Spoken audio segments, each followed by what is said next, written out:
beaucoup à tous les intervenants. Ça a été une journée très intéressante. Je le vois tous devant moi, donc merci beaucoup. Donc je commence tout de suite par vous montrer ce que disait Benoît ce matin. C'est quoi appuyer une licence Creative Commons? C'est juste ça. Donc, si vous voulez demain télécharger mes slides qui sont en ligne, vous pourrez le faire et ils sont en Creative Commons. Et c'est juste ça. Donc si vous pouvez juste mettre ce petit, voilà, ce petit encadré sur votre publication, sur votre site, et vous avez appuyé une licence CC BY.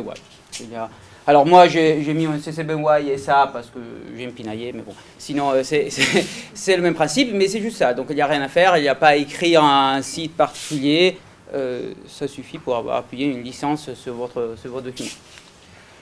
La première chose que je voudrais faire en présentant un peu, donc ça effectivement c'est un exposé qui s'adresse surtout aux locaux, à la communauté scientifique UJM, chercheurs, documentaristes. Donc la première chose que je voudrais faire serait présenter un peu les ressources de la science ouverte chez nous. Donc, bon, moi je suis le représentant à l'Assemblée HAL, le référent science ouverte. Une personne qui a été nommée beaucoup aujourd'hui est le correspondant science ouverte du SCD, qui est François, sans lequel la journée aujourd'hui n'aurait certainement eu lieu. Donc je tiens énormément à le remercier de tout, du travail qu'on fait ensemble, de l'organisation d'aujourd'hui. Merci beaucoup François. Et après le SCD continue au-delà du François, il y a un support très important du SCD à travers HAL. Donc je reviendrai sur le fait que, je vous l'ai mentionné tout à l'heure, on a un portail à l'UGM auquel travaille tout principalement Gaëlle Mollaret, qui est là, donc il est l'administratrice du portail, et avec François, il partage la tâche d'être modérateur. Et donc on a effectivement, on n'a presque pas de délai dans la modération, parce qu'on a décidé d'intégrer en interne le travail de modération. Après, donc tout cela s'appuie sur le travail d'un groupe de travail interdisciplinaire qui a été mis en place pas par la vice-présidente bien sûr, il faut la remercier pour avoir eu envie de mettre en place ce groupe de travail interdisciplinaire. Donc on a eu plusieurs anciens chercheurs, il y a des ingénieurs de recherche, du personnel BIATS, donc ça fait une petite année qu'on travaille. La Maison de sciences de l'homme, donc la MSH de Lyon-Saint-Étienne, avec laquelle on peut communiquer, surtout pour tout ce qui est la science ouverte en SHS. Mais ce que je voudrais vraiment mettre en avant au départ, c'est que la science ouverte n'est pas seulement la direction de la recherche, donc c'est pas seulement le président et moi, c'est tout un ensemble d'acteurs à l'université qui travaillent là-dessus. Donc il y a plusieurs interlocuteurs. Bien sûr le SCD, donc au-delà de François et Gaëlle, tout ce qui est la politique éditoriale. Donc on a une politique éditoriale de soutien à la science ouverte au SCD. Il y a des formations, je reviendrai à la fin, des formations qu'on veut mettre en place, et on va beaucoup s'appuyer sur le savoir-faire du SCD pour ce faire. La référente intégrité scientifique, donc l'UJM va bientôt, on espère, recevoir le label HRS 4R, donc, qui est un label qui porte principalement sur l'attitude de l'établissement vis-à-vis des ressources, de l'environnement de travail des chercheurs. Et la science ouverte s'inscrit naturellement dans ce label, donc c'est quelque chose... donc on travaille, du coup, la politique science ouverte et la politique de la référente intégrité scientifique vont se faire ensemble. La direction du numérique, donc il y a un plan data UGM, on n'a pas un entrepôt de données spécifique à l'UGM, mais il y a des actions spécifiques avec comme objectif l'ouverture des données qui sont faites par la direction du numérique. Donc le VP à stratégie numérique nous aide dans cette direction, et bien sûr la direction de la communication. Donc il y a une page web, je reviendrai à la fin, je vous inciterai à consulter la communication d'aujourd'hui. Donc voilà.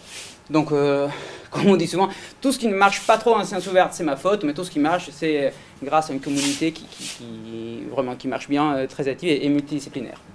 Alors ce que je voudrais faire aujourd'hui est, à part ça, vous présenter un peu la feuille de route. Donc la feuille de route qui est en train d'être vraiment finalisée. On espère qu'elle soit validée de façon définitive courant mai.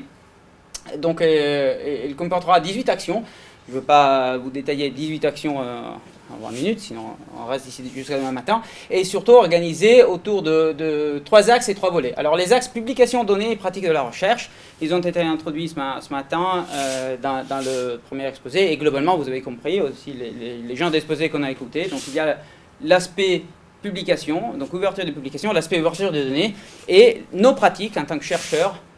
Je ne me suis pas présenté d'ailleurs, je suis un metteur de conférences en mathématiques, je suis ancien chercheur. Donc les pratiques de la recherche sont aussi une chose qui a beaucoup à faire à l'ouverture de la science, donc à la science ouverte. Et ce qu'on peut faire, comment l'UJM peut faire ce genre de choses. Donc on a décidé de décliner ces axes selon 3 volets. Donc les engagements politiques de l'établissement, la formation et l'information à disposition du personnel et l'accompagnement pour mettre en place tout ce genre de pratiques. Donc ce que je vais faire aujourd'hui, ce n'est pas vous détailler toutes les 18 actions, je vais prendre pour chacun des volets 2-3 exemples pour vous montrer un peu ce qu'on est en train de faire et vous décrire les accompagnements qu'on est en train de mettre en place.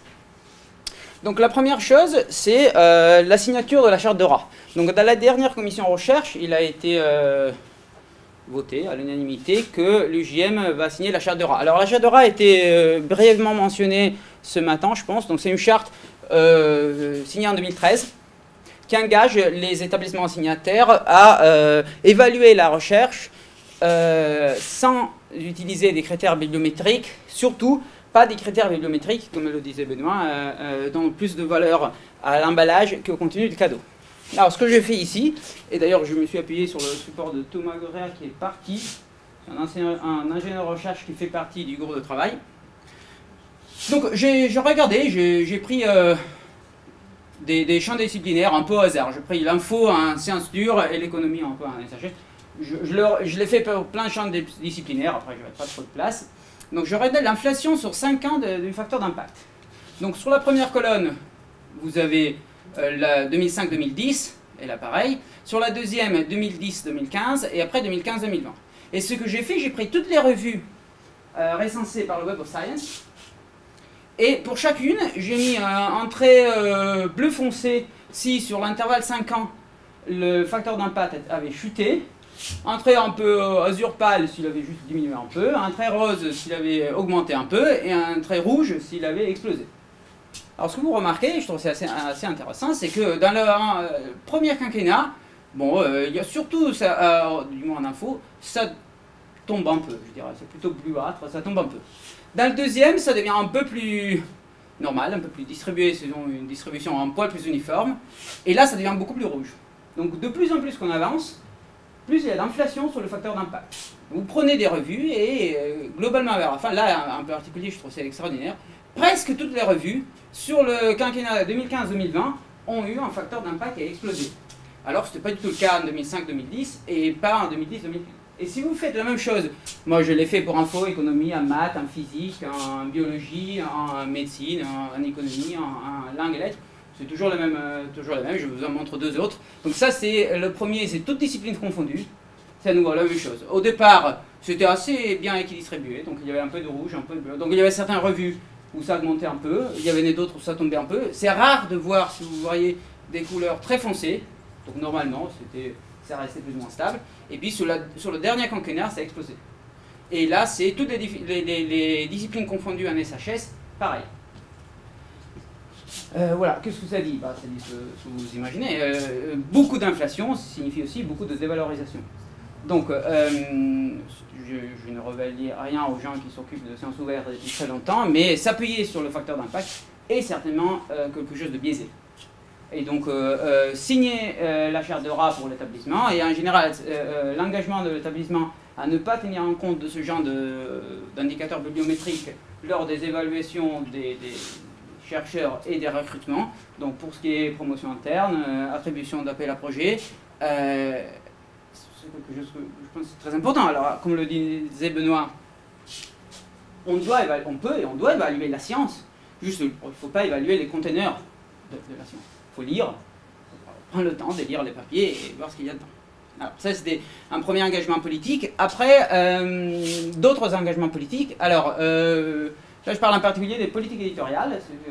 Plusieurs choses ont été mentionnées. Donc, la première chose, les appels à projets UJM suivront les mêmes principes que les chartes proposées par l'ANF et les autres agences de financement. Donc, les appels à projets, donc d'une part, on demandera à tous les articles publiés avec des fonds spécifiques des UJM de paraître tout de suite en accès libre. donc un accès libre immédiat. Et bien entendu, on a une stratégie de rétention de droits, on a appris comment le faire. Donc ça peut être par des paiements de APC, mais ce qu'on souhaiterait, c'est que ce serait plutôt par HAL. Le portail HAL UGM, vous le voyez, c'est un investissement important. Et avec la stratégie de rétention de droits dont on a parlé ce matin. Et deuxième chose, les fonds des appels à projets UGM ne peuvent pas être utilisés pour le paiement d'APC dans des revues hybrides. Donc on peut payer des APC parce que c'est quelque chose qui a été dit par le vice-président, on est en établissement multidisciplinaire, il y a des communautés où les revues principales, des revues importantes demandent encore le paiement d'APC, donc on est parfaitement conscient qu'on ne peut pas tout de suite aller à l'encontre de ce genre de besoin. En revanche, les APC dans les revues hybrides, celles dont a été question à la fois dans l'exposé de Benoît et de Denis, ne pourront pas être payées par des fonds UGM. Deuxième chose, deuxième politique éditoriale, on a décidé de s'abonner au bouquet S2O de EDP Science. Donc ça c'est un bouquet que Evelyne avait mentionné dans son exposé. Donc c'est une petite maison d'édition, bon, pas si petite que ça, c'est une maison d'édition qui a en particulier, il publie un bouquet de revues de l'ASMAID, qui est la Société des mathématiques et des applications industrielles. Et donc il y a un bouquet de cette revue auquel on a décidé de nous abonner sur un engagement de 5 ans pour essayer de les aider à ouvrir le modèle, à poursuivre le modèle SEO. Un troisième point, c'est l'investissement dans le portail HAL-UGM. Donc, depuis 2009, l'UGM a un portail HAL qui n'était pas extrêmement...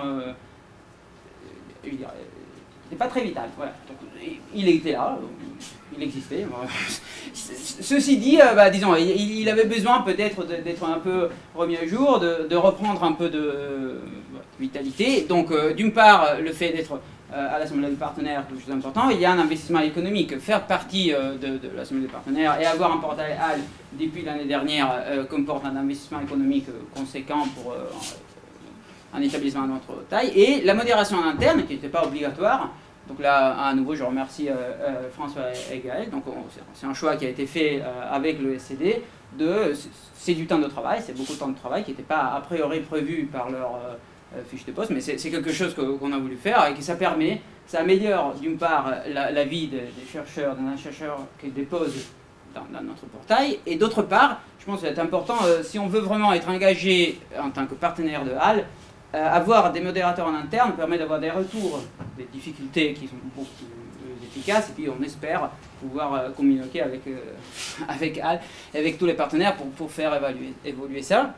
Et une dernière chose que j'aimerais mentionner sont les PUS, les presses universitaires de Saint-Étienne.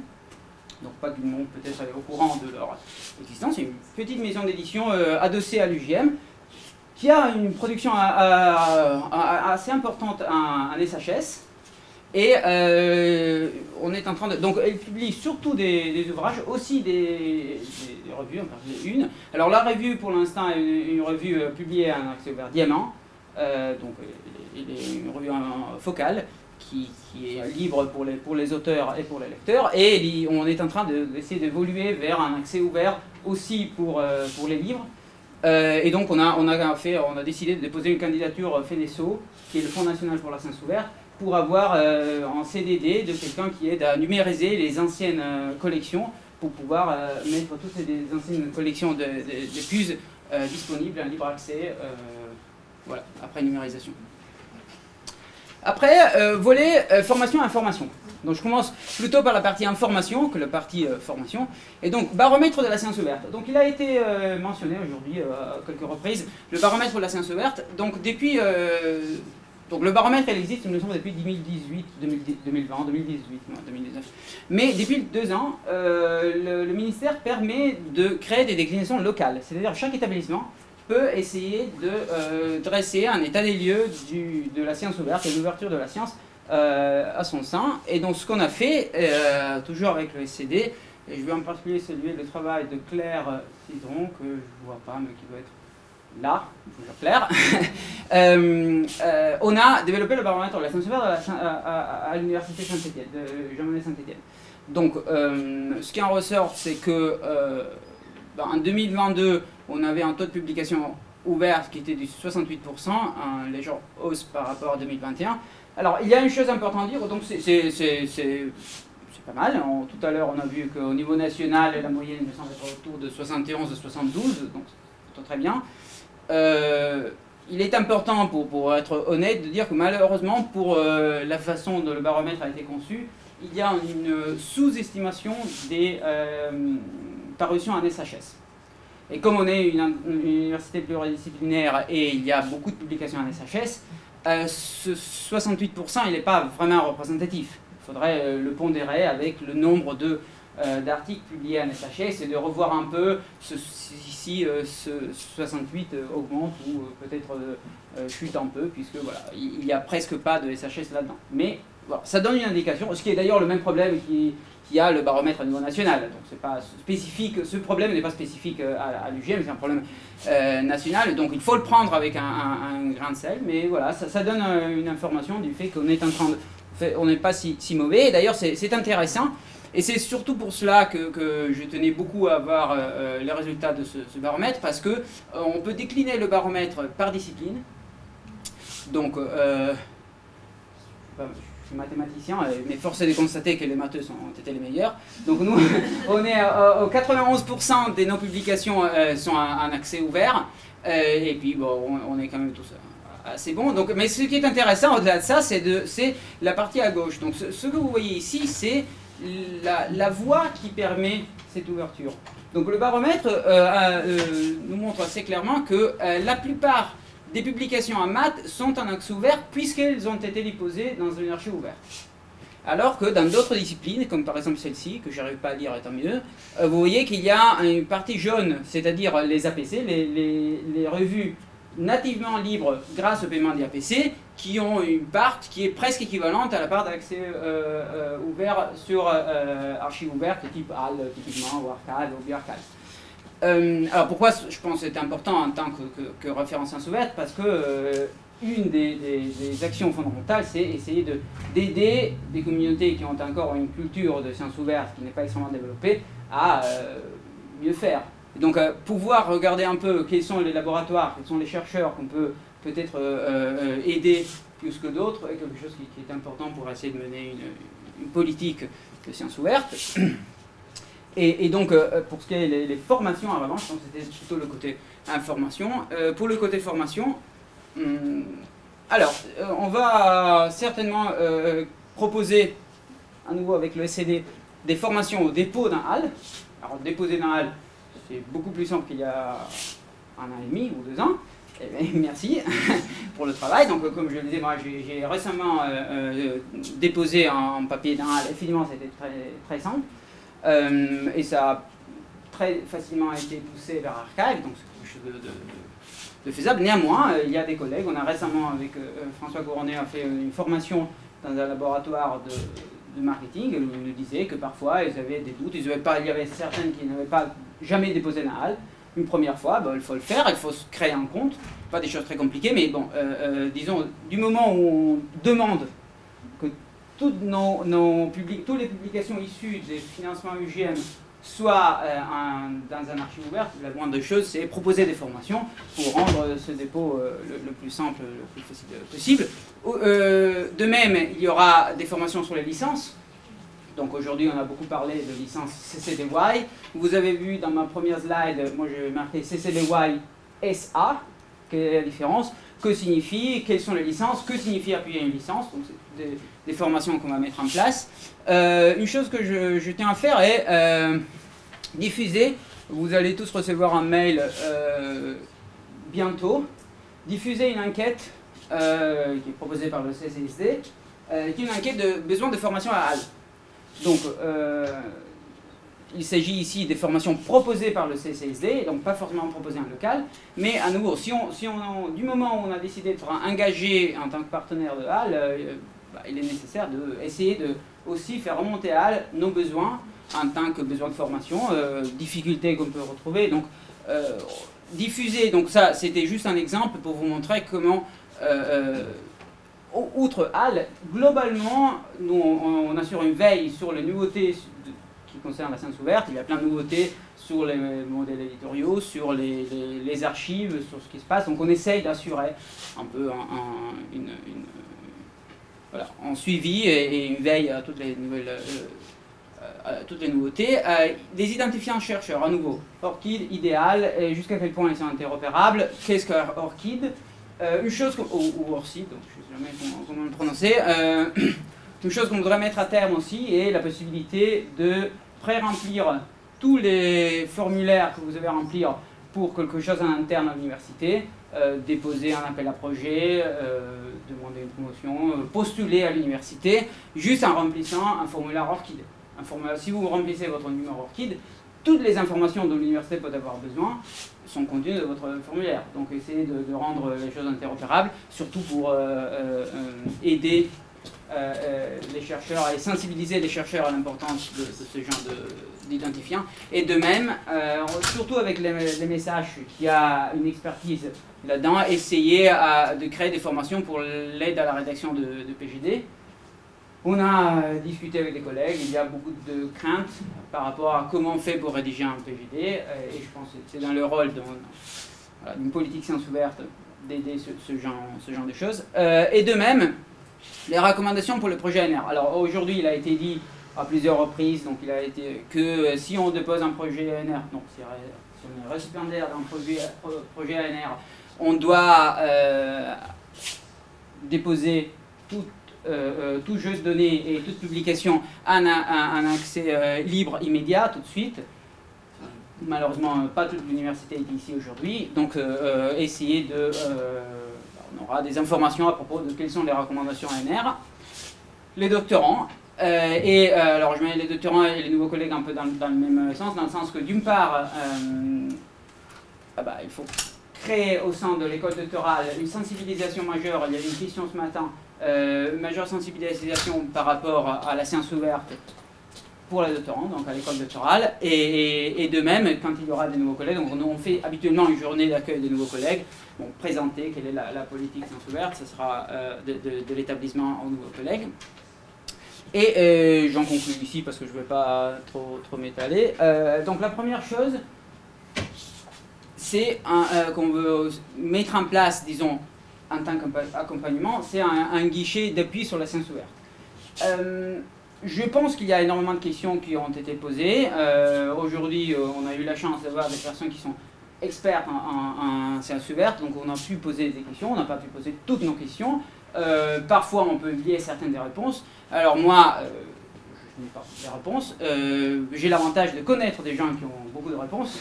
Donc, vraiment, ce sera une adresse que j'espère sera beaucoup utilisée. Il y a une page web sur laquelle l'adresse sera marquée. Donc, vous pouvez la noter ou sinon vous pouvez l'oublier et la retrouver dans 5 minutes. On espère recevoir toutes vos questions concernant tout ce que vous voulez. La licence, la stratégie de rétention de droits, comment on fait pour appuyer une licence. J'ai oublié cette histoire d'ANR, quelles sont les obligations, quels étaient mes droits. J'avais posé cette question mais j'ai bien oublié la réponse. Donc toutes les questions que vous voulez poser, voilà. C'est un peu le but de mon rôle aussi. Bien entendu, essayer de mettre en place des politiques, mais surtout essayer de répondre à toutes les questions qu'on pourrait avoir. Une deuxième chose, alors ça ne relève pas du tout de ma responsabilité, mais ça fait partie du travail multidisciplinaire qu'on fait avec la direction du numérique, mettre en place un plan data de la direction du numérique. Donc il y a à la fois un projet de stockage massif et un projet de stockage collaboratif, dans l'objectif d'ouvrir les données autant que possible. Donc on s'était visiblement posé la question de savoir si on voulait mettre en place un entrepôt de données spécifique à l'UGM. On a estimé que ce n'était pas le cas, c'est peut-être une chose qui peut avoir un sens au niveau régional, Auvergne-Rhône-Alpes, ou au moins avec Lyon, mais il n'y aura pas un entrepôt de données spécifique. Néanmoins, il y a le besoin, on en a parlé tout à l'heure, je pense, Marie avait mentionné le problème, les institutions, et notamment l'UGM, doivent pouvoir fournir aux chercheurs, à ces chercheurs, un lieu numérique, donc des serveurs, où on puisse faire du dépôt, et du dépôt fiable, stable, sécurisé dans le temps, des données issues de la recherche, et plus généralement de toutes sortes de données qu'on puisse produire.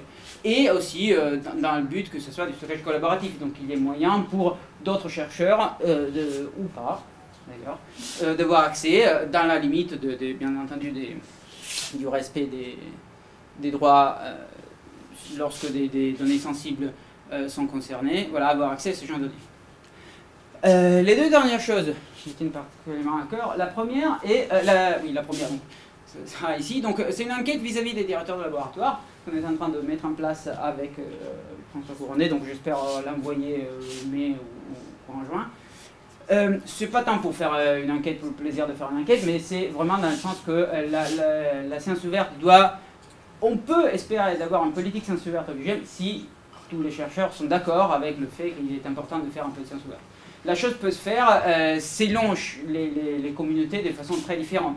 En maths, moi je connais bien la communauté des mathématiciens, donc je peux dire ce qu'est la science ouverte en maths, mais il y a énormément de communautés que je ne connais pas et qu'on ne connaît pas tous. Donc il faut, pour nous, essayer de recenser les besoins, recenser les difficultés, quelles sont les pratiques. Donc s'il y a des communautés où les APC sont la norme, et il faut en tenir compte, et on ne peut pas aller à l'encontre de ce genre de données, tout en restant sur le fait que les APC des revues hybrides, non, ça c'est un principe général, mais toute politique doit être une politique qui s'appuie sur quelles sont les pratiques. Et donc on va mettre en place cette enquête dans l'espoir, pas seulement, déjà qu'elle ne soit pas seulement visée les directeurs de laboratoire, mais l'idée est de viser un peu toute l'équipe qui représente, donc dans l'espoir qu'ils puissent diffuser cette enquête au sein de leur laboratoire. Mais globalement, l'idée est celle d'entamer un dialogue avec les différents laboratoires de l'UGM. Et finalement, donc on a une page web de la science ouverte. Voilà, donc là, vous voyez pour l'instant, il y a 3 onglets. Un sur la journée science ouverte. D'ailleurs, j'en profite, journée science ouverte. À cet onglet ici, vous allez retrouver les interventions d'aujourd'hui qui ont été enregistrées, les diaporamas des intervenants qui sont d'accord. Certainement le mien qui est un CC2Y et peut-être c'est d'autres aussi. Et j'ai entendu tout à l'heure à midi quelqu'un qui demandait si le diaporama de Benoît aurait été disponible parce qu'il y avait beaucoup d'informations et j'espère qu'il le sera. Mais en tout cas, si jamais il ne sera pas disponible, ce qui n'est pas le cas, n'hésitez pas, ici dans la partie contact, vous aurez à la fois mon adresse et l'adresse que j'avais mentionnée tout à l'heure pour pouvoir nous poser de questions. Il y aura bientôt, on va faire apparaître ici, les résultats du BSO, donc le baromètre de la science ouverte, moi je vous ai montré 2 prises d'écran, c'est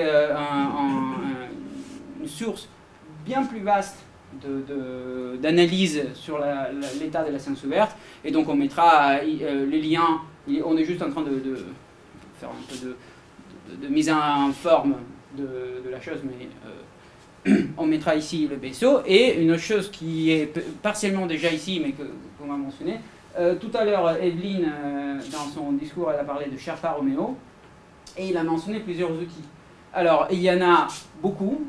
J'imagine que des personnes qui ne sont pas spécialistes de la science ouverte, ne sont pas spécialement intéressées à la question récemment, puissent ne pas tout retenir. Donc ici, bien entendu, vous pouvez me contacter, nous contacter tout le temps, mais sinon ici, vous trouverez aussi tous ces genres d'instruments qui ont été mentionnés plus ou moins rapidement aujourd'hui, dans l'espoir vraiment de dégager surtout un dialogue, et des politiques qu'on espère efficaces pour la science ouverte. Voilà. Sur ce, je vous remercie.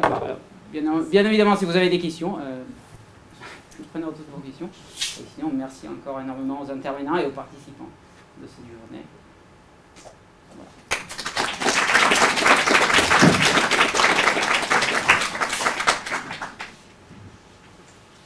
Moi, j'aurais une question sur le baromètre. C'est un outil qui est fourni par le ministère. Par le ministère. Donc c'est le ministère de l'enseignement supérieur de la recherche qui a créé le baromètre.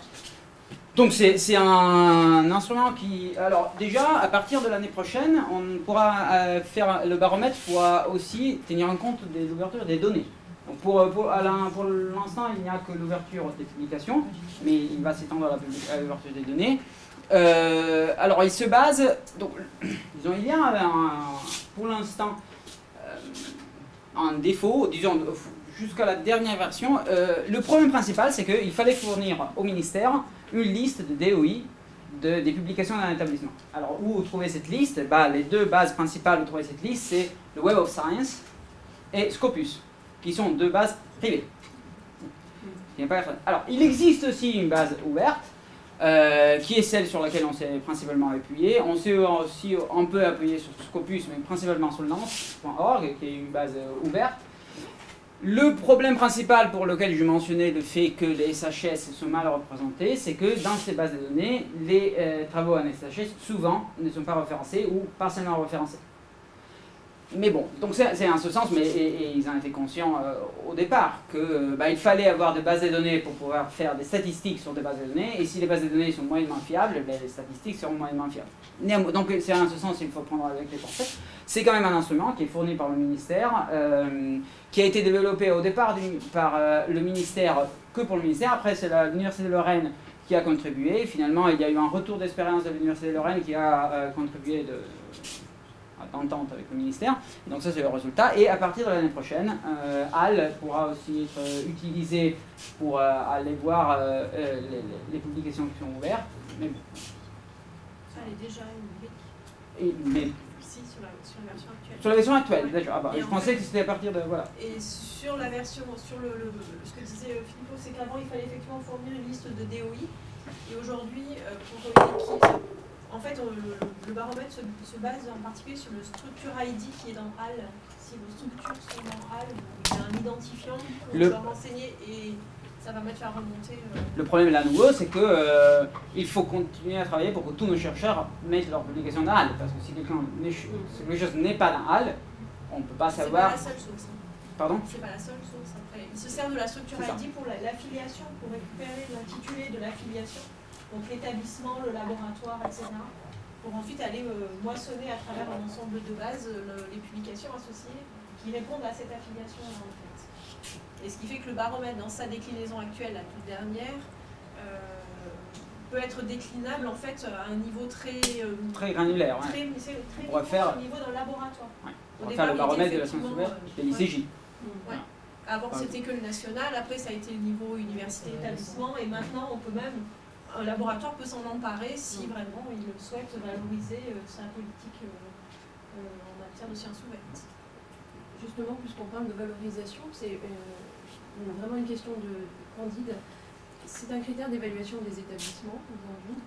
Pas encore? Non, pas encore. Mais pas le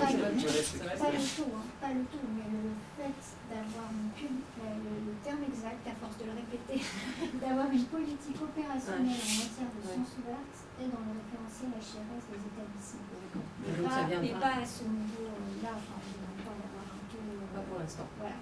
Mais chaque étape. Oui, bien sûr. Oui, on mais en revanche, il y a ça. Oui, alors il y a encore ça a été un débat. Il y a l'évaluation des enseignants-chercheurs, puisqu'on descend en. C'est un critère au niveau des UR aussi, dans le référentiel HCRS. Après, c'est pas encore des chercheurs, sauf le CNRS. Le CNRS oblige effectivement, évalue les chercheurs sur la base de leur publication déposée en texte intégral dans HAL. Il y a effectivement aussi d'autres établissements comme AgroParisTech qui ont mis en place une incitation financière individuelle liée à le taux d'ouverture des publications. Après, il y a Aix-Marseille, par exemple, eux, ils ont fait par laboratoire. C'est-à-dire que les dotations de chaque laboratoire, le laboratoire ne reçoit pas le 100% des dotations, il reçoit le 80% des dotations, et ce 80 devient le 90 ou le 100% si le taux de dépôt d'un HAL atteint un certain seuil. C'est basé sur du déclaratif, etc. Enfin, il y a tout un système sur Aix-Marseille Université qui est mis en place. Après, il y a Coara qui est aussi... Oui, peut-être juste pour rebondir là-dessus. Au niveau du CNRS, c'est la feuille de route du CNRS, c'est le chapitre sur l'évaluation, et qui dit que dans toute évaluation, les efforts faits par les personnes pour l'ouverture des articles, des données, des codes, doivent être pris en compte et doivent être valorisés. Alors, il n'y a pas de critères. Mais pour dire que voilà, si quelqu'un dans son CV peut dire voilà, j'ai passé tant de temps pour mettre les données disponibles, ça ne donne pas lieu à des publications, mais ça doit pouvoir être un élément de valorisation. Après, le comité d'évaluation de faire son travail et d'apprécier à cette juste valeur. Sur les offres de recrutement aussi, on peut voir parfois des mentions relatives à la science ouverte qui sont prises en compte. Il y a un mouvement qui est quand même une lame de fond maintenant. Oui, il est visible. Oui, tout à fait. Est-ce que ça du groupe de travail il y a eu une réflexion autour de la pérennisation et de l'accès de publications anciennes qui se trouvent aujourd'hui sous format obsolète. Non, mais c'est une très bonne merci. Voilà, très bonne. Non, numérique. Très bonne. Non, moi, Pas de publication numérique. très bonne remarque. Voilà. Faut voir avec Percé, je suis. Oui, mais sauf que percer, c'est pour certaines choses. Alors Percé, effectivement, permet la valorisation des productions anciennes en sciences humaines Mais et en sociales, social, il y a mais une aussi date. en SVT. Et un SVT, mais non, mais C'est c'est les un très bon point, non, pas du tout. Et on va. On a quelques exemples. Mais après, dans HAL, vous pouvez déposer la même chose. Il n'y a pas de. Mais lorsqu'il s'agit par exemple de publications numériques en ligne, Oui, c'est important. Le format obsolète, c'est ça le problème. Le format obsolète. De la maintenance ils sont des hébergés sites recherche sur nos serveurs. sur les hébergements de corpus numériques qui deviennent C'est une très bonne. Non, c'est en réflexion, effectivement. Merci. Et c'est une réflexion dont s'est saisie la direction du numérique grâce à certains signalements. Mais c'est vrai qu'on pourrait le mettre Oui, on pourrait le mettre à un valeur à une aussi. échelle plus globale. Ouais, à une échelle plus globale pour. Oui, merci.